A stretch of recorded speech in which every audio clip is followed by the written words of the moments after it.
How's it going, everyone? My name is Michael SK, and welcome back to Steins Linear Bounded Phenogram, the final route, and we have jumped world lines already. We have already jumped world lines through a D-mail to hopefully save Mayuri, who I think was kidnapped in the first world line because we got a D-mail, or actually a couple D-mails, one that was encrypted, we didn't know what it meant, that or it was gibberish, and one that said that, yes, she has been kidnapped, and that we have to bring the you-know-what, which I'm going to go into the assumption is just the IBN 5100, but who knows. But Okabe decided, all right, we're just going to jump world lines. So here we are. We sent a D-mail. We're here. And another problem is that Okabe has lost a chunk of his memory because I guess in the world line we were in, the machine, the time leap machine, wasn't complete. Like, it was kind of busted. So yeah, that's a first. We actually have some memory loss. So let us continue and see what's happening in this world line. I arrive in front of the Bronze workshop. I fly up the stairs beside it and throw open the door. I step inside to see Mayuri with her hands covered in breadcrumbs.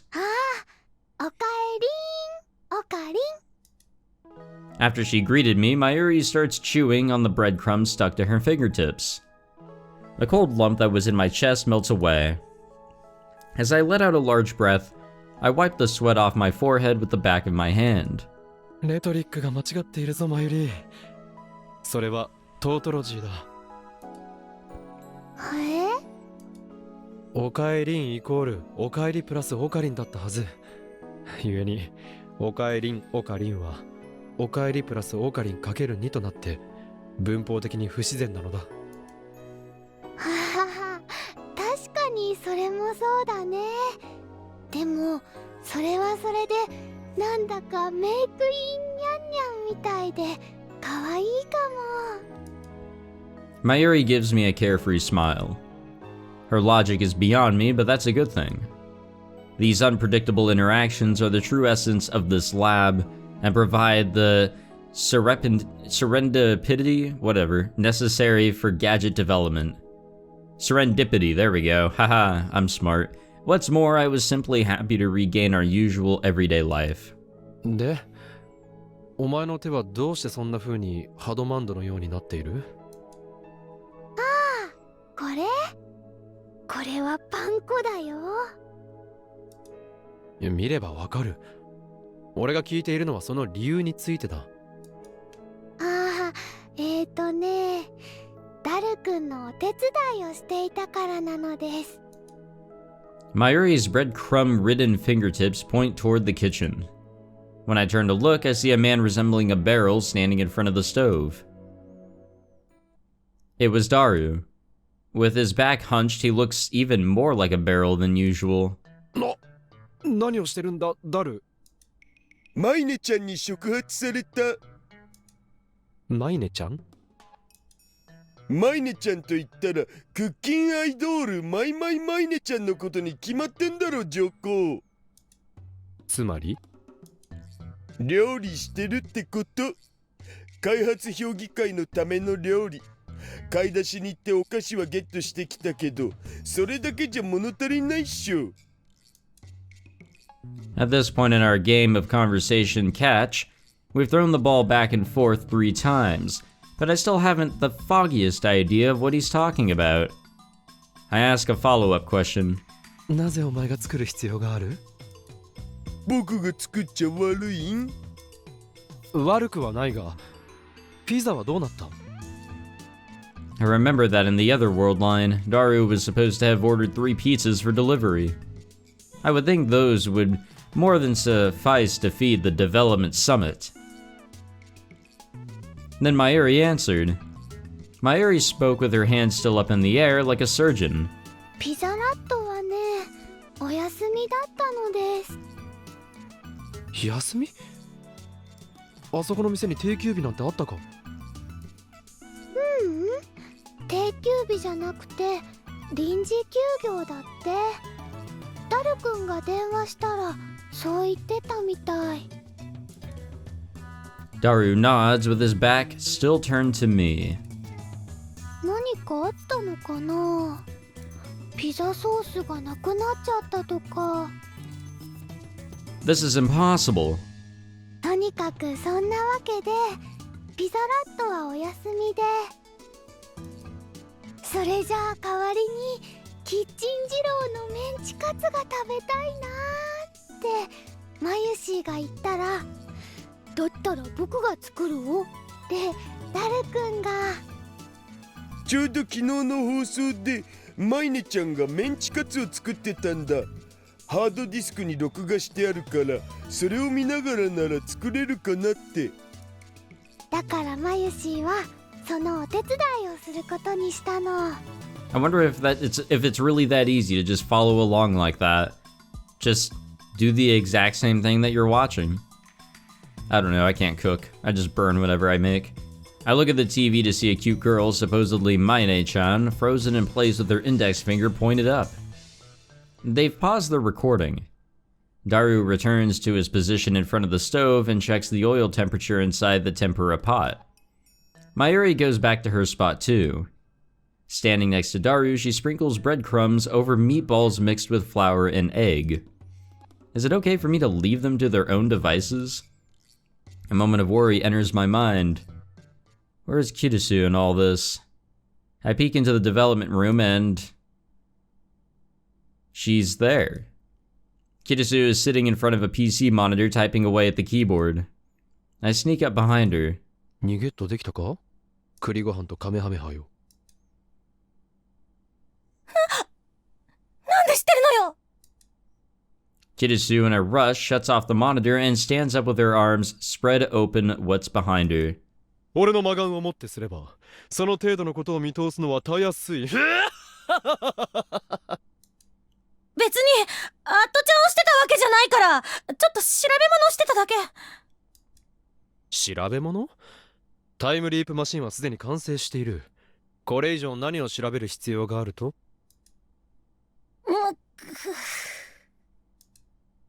Kitasu bites her lip, looking annoyed. Her eyes wandered as she looked for some way to change the subject. それにしてもよかったわね。何が？マユリのこと。 I'm clueless.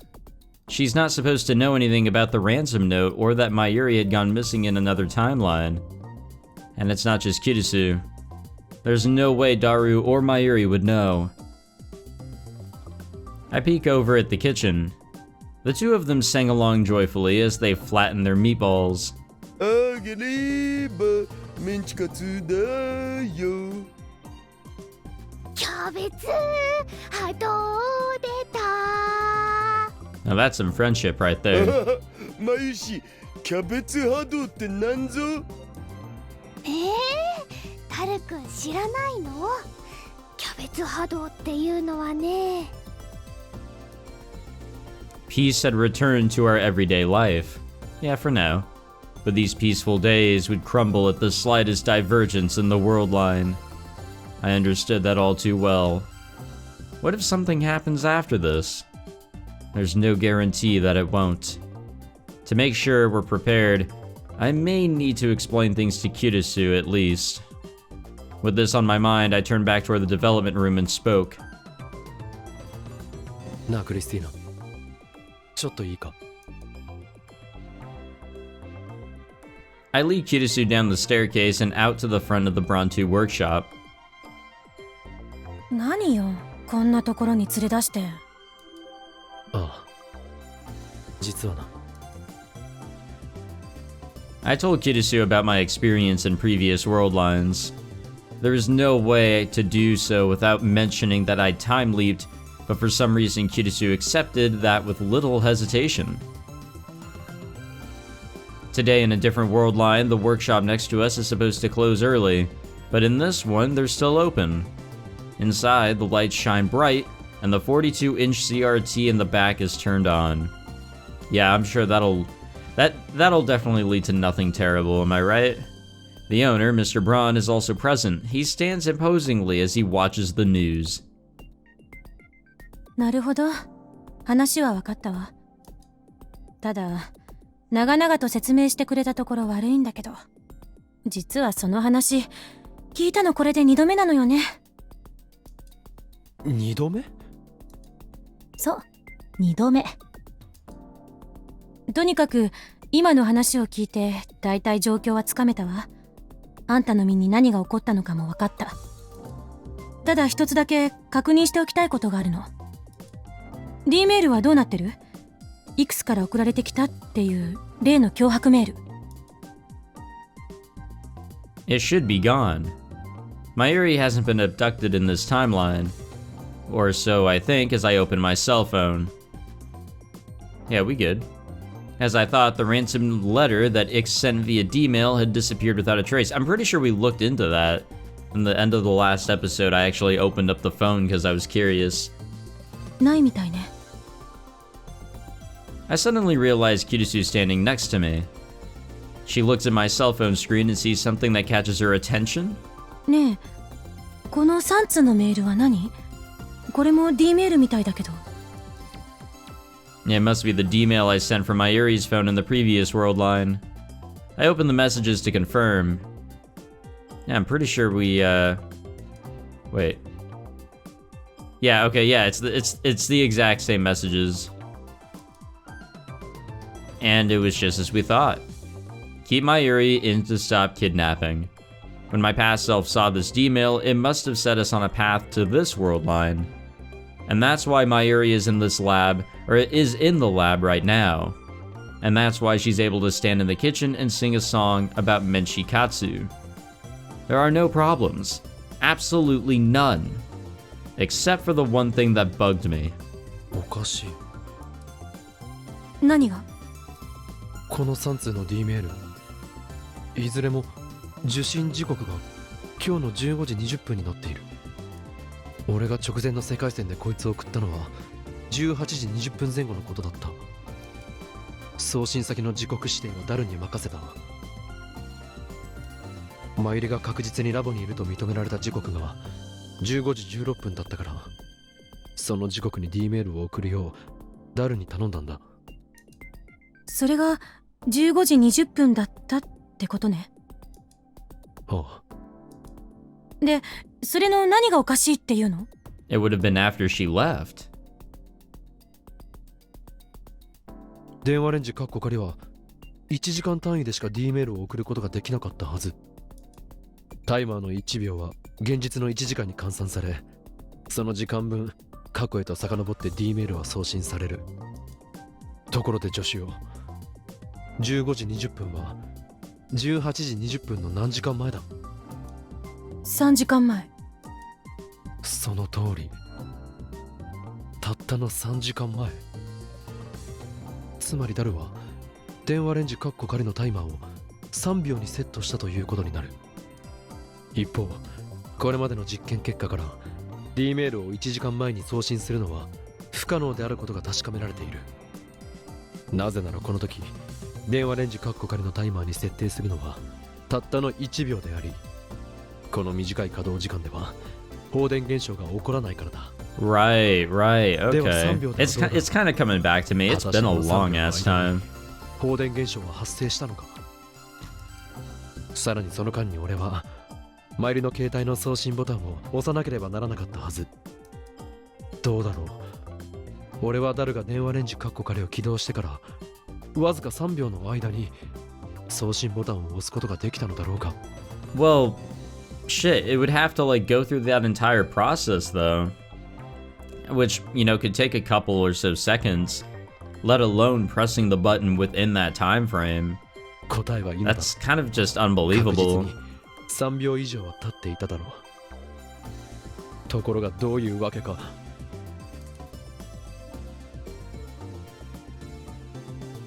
はいはいはいはい、わかったわかった。もう十分よ。それ以上言わなくても大丈夫。答え教えてあげましょうか。答え？簡単なことよ。電話レンジは改良されたの。タイマーの1秒が現実の1分に換算されるようにね。Oh, okay, that's right. だから Daru 3 talked 時 about 間前 that に E mod メールを送る magic こ or とが可能 whatever. だったのよ。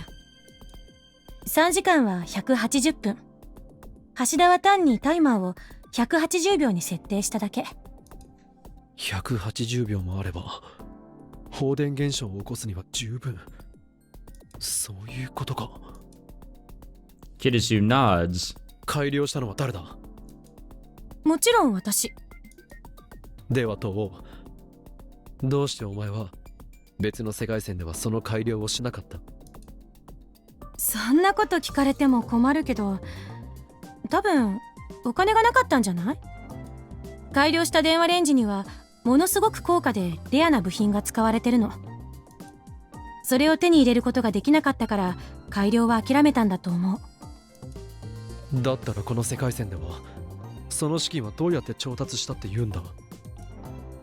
魔改造計画で余った資金を使ったのよ。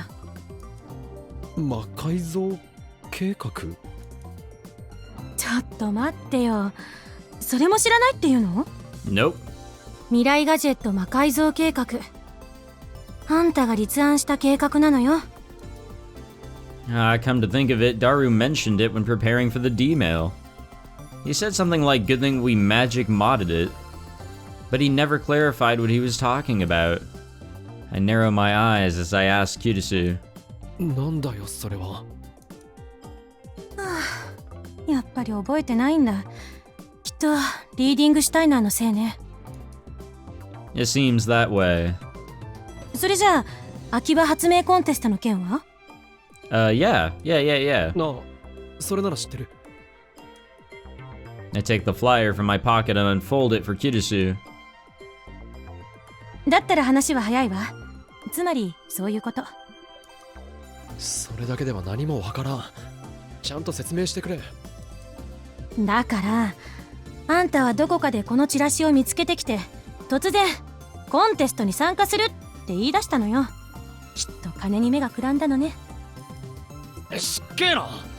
おそらくこの俺のことだから金よりも名誉の方に惹かれたのだろまあとにかくそんなわけでラボにあるガラクタの数々を応募することにしたのよ。う。ガラクタって言うな。でもあんた自身もそう考えてたみたいよ。このままではダメだ、対象は取れん、改良の必要がある、そう言い出したんだって。それで未来ガジェット魔改造計画が始動することになったわけか。そういうこと。もっとも私は直にその発言を聞いたわけではないんだけどね。魔改造計画に取り掛かったのは一月も前のことだったみたいで、その頃私はまだラボにはいなかったから。According to Kirisu, under my proposed magic mod project, the following improvements have been made to our gadgets. First of all, future gadget number 1, the bit particle gun, was originally able to change channels on a TV in sequential order. But apparently with the additional button on top of the clip, it can now turn the TV on and off too. Next, regarding future gadget number 2, the bamboo helicam. This problem child of a device is made up of bamboo toy helicopter and a CCD camera attached to its fulcrum. However, the camera spins around as the copter does, viewing the footage can make the observer nauseous. And then came the implementation of a gyro sensor. With this, we prevent the camera from spinning, making stable, non-spinning videos possible. For future gadget number 3, could this be Ora Ora, we included an additional function to measure the pH of a test subject's saliva. This gadget is a so-called lie detector, determining whether the test subject was lying or not based on the sweat of their thumb. But with this additional function, the credibility of the device improved, apparently succeeding in making this device look even more like a real lie detector. Future gadget number 4, Mode Snake, received no particular upgrades. Apparently because it looked dangerous, we determined that there was no way it could win the grand prize and excluded it from the project. The list continues. Future gadget number 5, once again I made something worthless by Goemon, was a unique marriage between a hairdryer and a vacuum cleaner. We installed an air purifier into this device.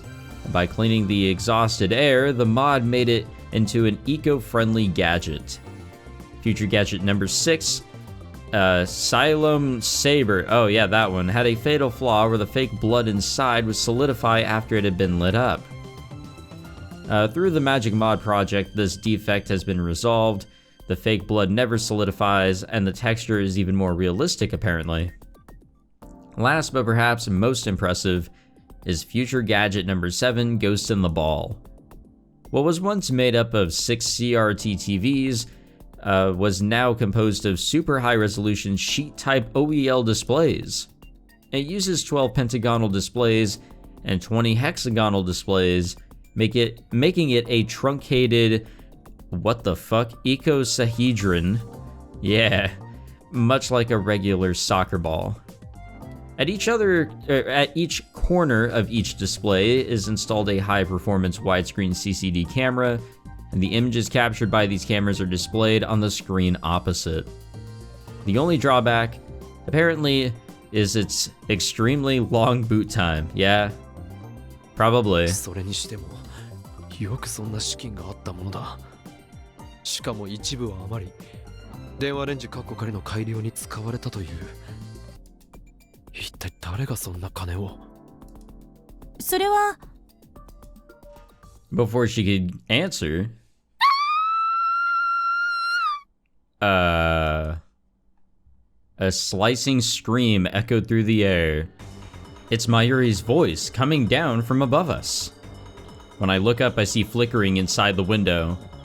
That gleaming red light can only be... 火事よ、岡部！急いで！ Kitasu dashes up the staircase, and I follow close behind. Holy shit. Oh my god, holy fuck, the whole place is on fire. Holy shit. Kitasu and I throw open the door to the lab, and are immediately pushed back by an intense wave of heat.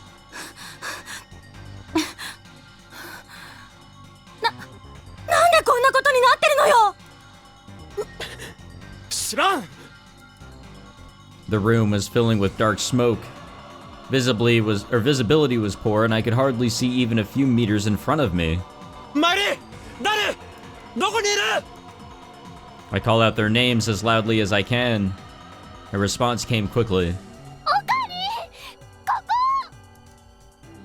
I crouch down and peek below the smoke.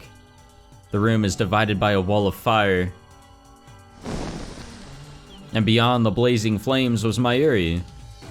She's trembling like a small animal. The flames are blocking her path over to me. 待ってろ！すぐに助けてやるからな！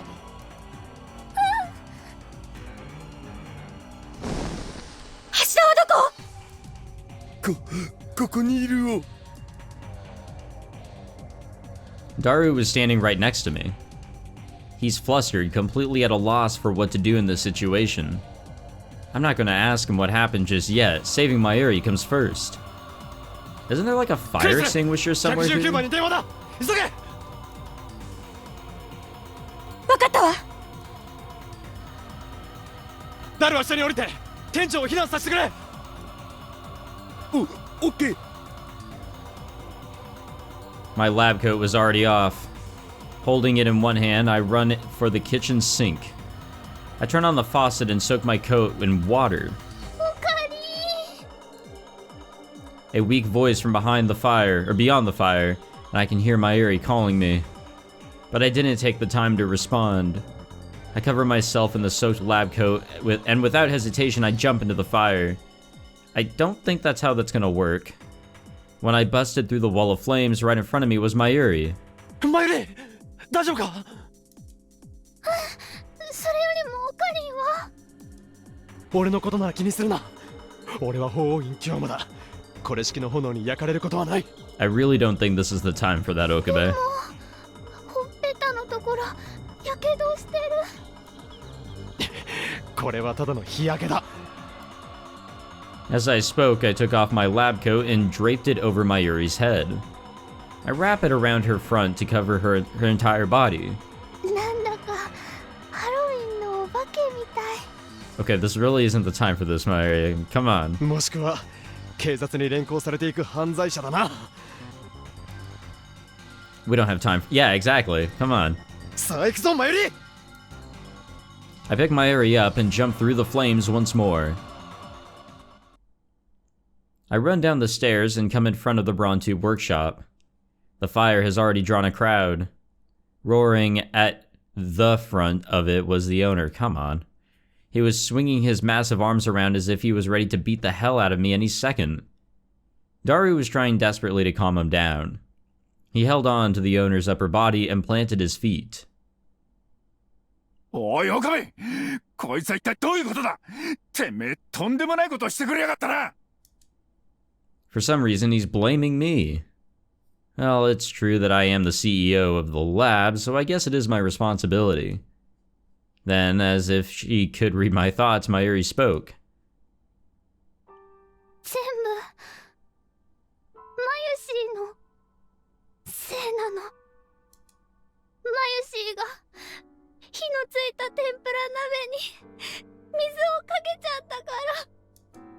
そしたら炎がボワーってなって鍋がひっくり返って。だからごめんね、オカリ、クリスチャン。本当にごめんなさい。待って、謝るのはまだ早いわ。その前に、どうして天ぷら鍋の油に火がついたのか、理由を教えてくれない？ちゃんと見てなかったのか？ダルくんは録画したマイネちゃんの番組を見てて、マユシーはその時新一さんと電話を。新一？中瀬新一さん、吹雪ちゃんのお兄ちゃんだよ。 Okay, yeah, we've never met this guy or ever heard of him 吹雪ちゃ before. んのお兄ちゃんは質屋で働いてるレイヤーさんなの。 It was stupid of me to ask. All this information is trivial. But the mystery was solved. We knew how the fire broke out. First of all, after putting the tempura pot on the burner, Daru got swept away by Maine-chan's show. Meanwhile, Mayuri was busy on the phone with this Fubiki's brother person, so she too was ignoring the pot. The temperature of the oil in the ignored pot rose to its boiling point and started to vaporize. And then the flames from the gas stove reacted with the vapor, turning it into a giant column of flame. The frightened Mayuri instinctively threw water at it in hopes of putting the fire out. But that is the only forbidden action one must never take against an oil flame. The water instantly evaporates, and the resulting explosion sprays burning oil in all directions. From a distance, I can hear the siren of a fire truck. God damn. I stand there vacantly looking up at the lab. The fire shows no signs of waning. Yes, waning. In fact, it keeps growing harsher and harsher. ガジェット。せっかく魔改造したのに、水の泡ね。Kirisu mutters. いや、この際その件はどうでもいいよ。それよりも僕らが苦労して集めた宝の方が。I suddenly realized that Daru was standing next to us. The owner had run into the workshop to grab what looked like important documents and ran away somewhere. 宝って何？ Kirisu inquires. Daru, looking at the second floor window, absent-mindedly responded. スケブのことだお。スケブ？スケッチブックのこと。Yeah, what is that about? あの中には青梅さん、糸野井さん、猪睦さん、海近さん、勘弘さん、七成さん、日野板さん、堀幸さん、福友さん、福さんの絵が詰まってたんだ。それだけじゃないよ。他にもたくさん有名な絵師さんのイラストが。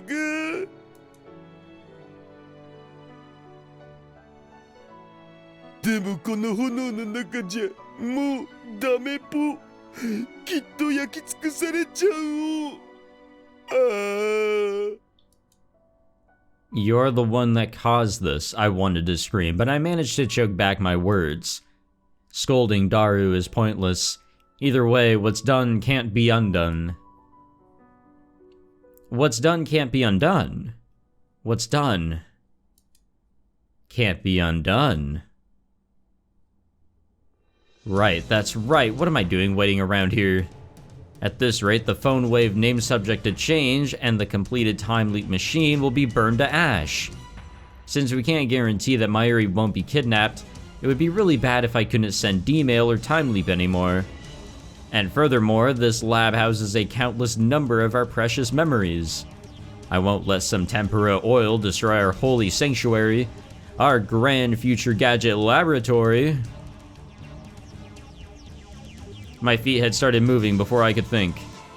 I confidently ascend the steps of the staircase. ちょっと岡部、何するつもり？ What am I doing? Foolish question. There's only one thing left to do. Extinguish the fire. I opened the door and entered the lab once again. I put a nearby lab coat over my head and jump into the fire. I leap through the wall of flame and tumble into the development room.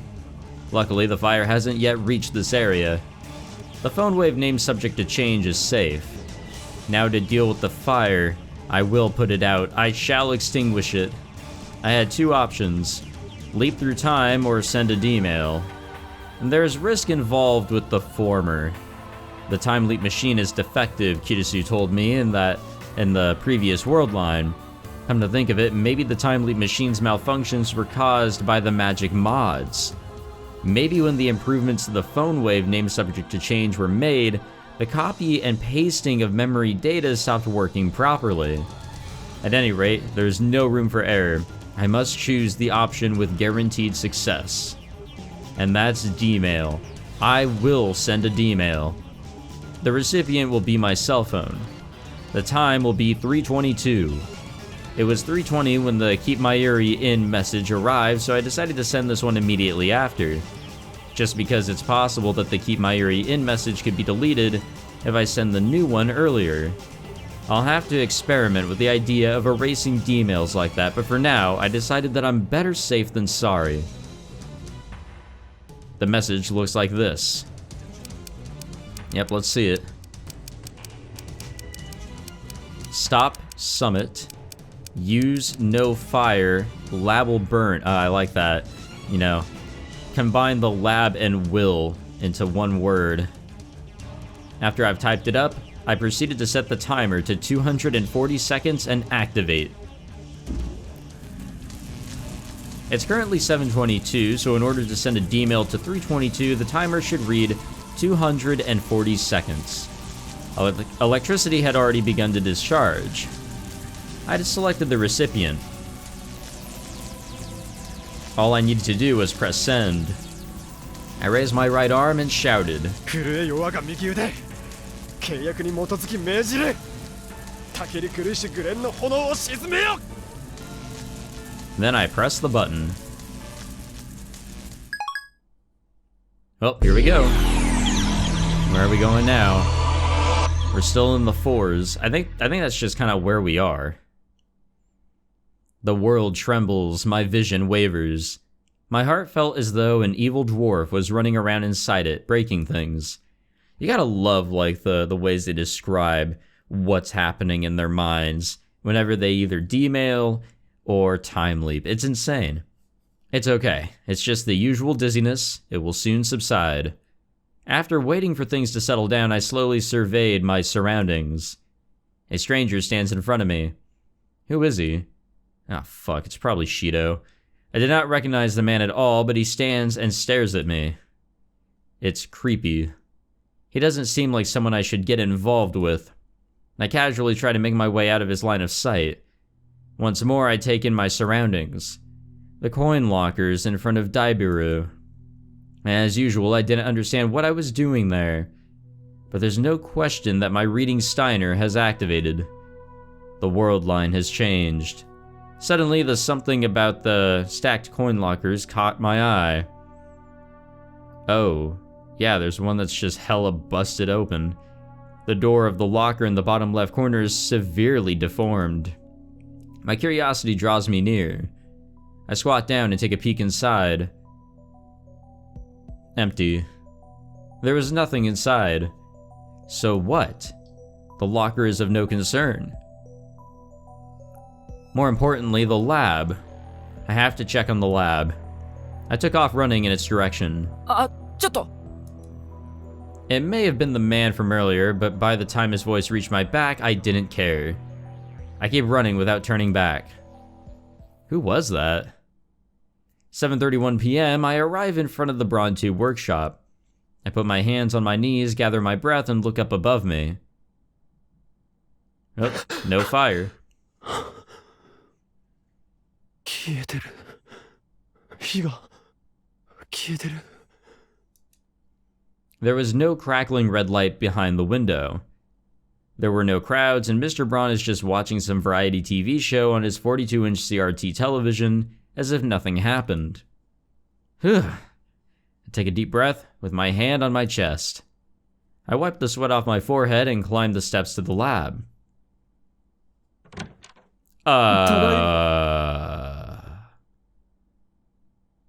What the fuck? Holy shit. That really surprised the shit out of me here. I hope that's like sauce or something and not blood. Before I could say, "Kuh," something strange robbed me of speech. An unexpected sight rushed up to greet me as I opened the door. Oh. That poor sketchbook is just really not getting out of things really well. Wow. Yeah, that shit's everywhere. Bright red blood is spattered around the room. The blood was not yet dry, still glossy and wet. Calm down, and think. What the hell could have happened? I sent a D-mail in the previous world line and moved over to this world line. My D-mail likely canceled the development summit, but that would have erased the lab fire. But in its place... Yeah, we've already... What is happening? I get meant to like jump to another scene there. I look at my watch and it's 7:34. Don't tell me the Rounders raided us. No, that can't be. That's not possible. That was a different world line. Then what do I make of all this blood? Whose is it? Come to think of it, where are the lab mems? There wasn't a trace of anyone in the room. Well, the curtain to the development room is shut, and that really terrifies me. No Mayuri, no Kirisu, and no Daru. Okay, here's the development room. Everything seems fine in here. I ran over to the development room, but it was empty too. They weren't here. There was no blood in the development room, but there was something I didn't recognize. A single piece of paper on the table. I take and look at it. It was a memo. Promissory contract. Kadone Shinpan Company Ltd, hereinafter Party A, and Okabe Rintaro, hereinafter Party B, hereby enter a monetary expenditure loan contract and agreement of the following terms. Section 1, effective today, A offers a loan of 3 million yen to B, which B accepts. Section 2, B shall repay A the 3 million yen loan mentioned in the previous section by August 11th, 2011, either in person or via bank transfer. Section 3, interest shall be 0% until September 11th, 2010. Any repayments remaining after this day shall incur interest at the rate of 10% per 10 days. Holy shit. August 12th, 2010. Further down on the debtor Party B line, there was a signature and initials. The signature read Okabe Rintaro in what was unmistakably my own handwriting.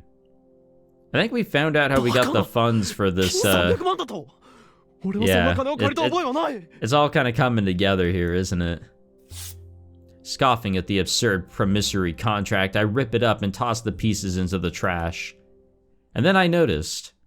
Up until now, I hadn't taken a look at myself and noticed the anomaly. My hands are covered with blood. And it's not just my hands. Examining myself further, I found blackish red bloodstains all over my clothes. What the hell? What happened? My hand trembles as I take out my phone. I needed to know where the lab mems were. I forced my shaking fingers to call Mayuri. I don't think we're gonna get anywhere here. Silence, not so much as a ring. And a moment later, a robotic voice gives me a message. ただいま電話に出ることができません。 Okay, we don't need to hear this. 俺だ、マイリ、大至急連絡をくれ。 I then proceed to call Kirisu and Daru only to get the same result. No ring, just the robotic message. どうなってる? In my rage, I kicked a nearby shelf. In their phones, or if their phones didn't ring, or don't ring, that means they must be off, or they have no signal, or they're already... I mean, what's with all the blood? What does that signify? Shaking the terrible thoughts out of my head, I catch a glimpse under the table. There sat the phone wave named subject to change, and the time leap machine. It took me no time to decide. I don't believe a mere D-mail will solve anything at this point. Even if I manage to avert one tragedy using a D-mail, there's no guarantee that I'd be able to do so a second or third time. My experiences in other world lines have been proof of that. So I'm leaping. I will perform a time leap. I'll solve this problem by getting to the root of what happened in this lab. I can't see any other way to make things right. Kirisu said that the time leap machine was defective, but it only failed to transmit my memory data once. It might not happen this time. It's worth a shot. In order to prevent this worst case scenario, I must leap at any cost. I activate the X68000 and adjust the settings. The magic mod improvements should have been applied to the time leap machine, or the time leap functionality as well, so pound 120. 120 minutes, I'll leap back 2 hours. I thought 1 hour would be too recent, and 3 hours would be too far back. So I chose the time in between. I put on the headgear. The fear of losing my memory again crept into my thoughts, but I shut my eyes tightly and pushed it away. I've already decided there's no turning back. The preparations are complete. All I need to do now is to activate the device. Well, yeehaw. I raised my right hand and roared.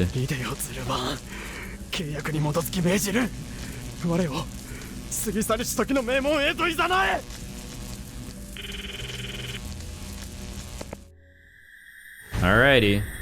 Are we gonna lose our memories this time? Well, we successfully went back 2 hours. I think maybe we're okay. Noise pierces my eardrums. I feel like a piece of shattered glass is being driven into every wrinkle of my brain. My vision undulates, whatever, wildly for a moment, and then gradually stabilizes. My dizziness thankfully taking the pain in my head with it. Okay, looks like we retained our memories. I didn't need to look around to figure out where I was. The usual scenery was right before my eyes. In my right hand was a cell phone. My left hand was empty. Fine, empty is fine. Both of my hands were clean, and there were no blood stains on my clothes. I look at the watch, 5:41.